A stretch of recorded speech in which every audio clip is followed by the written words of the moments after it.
श्री गुरुदेव दत्त। आज आपण दिगंबर म्हणजे काय या शब्दाचा अर्थ जाणून घेणार आहोत। ज्यावेळेस दत्तगुरूंना ऋषी आत्रेय यांनी 2 प्रश्न विचारले होते, त्यामधला हा एक प्रश्न आहे, दिगंबर म्हणजे काय। तर त्यावेळी श्री दत्तगुरूंनी उत्तर दिले होतं, दिगंबर म्हणजे दिव्य अंबर, सर्वत्र सर्वव्यापी। दिगंबर म्हणजे विवस्त्र असणारा, अर्थात नग्न असणारा। पण ही नग्न अवस्था शरीराची नव्हे तर मनाची असावी, आत्म्याची असावी, ज्ञानाची असावी। ज्यावेळेस गुरु समोर शिष्य येतो त्यावेळेस त्याचा आत्मा आणि मन हे नग्न असावे। कसल्याही प्रकारचा गर्व, अहंकार, ज्ञान याचे जळमटे नसावी। गुरु जे आत्म्यावर कोरतील ते कायमस्वरूपी राहावे म्हणजे दिगंबर।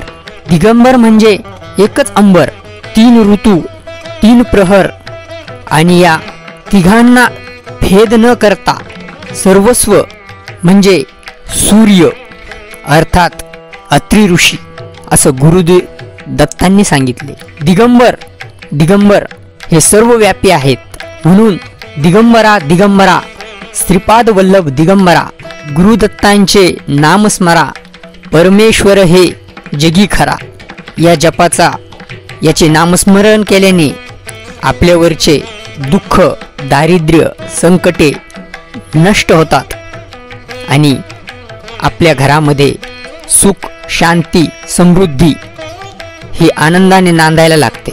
चला तर आपणही दिगंबरा दिगंबरा श्रीपाद वल्लभ दिगंबरा दत्तगुरूंचे नामस्मरा, परमेश्वर हा जगी खरा हे नामस्मरण करूया आणि आपल्या जीवनामध्ये आनंदमय करूया।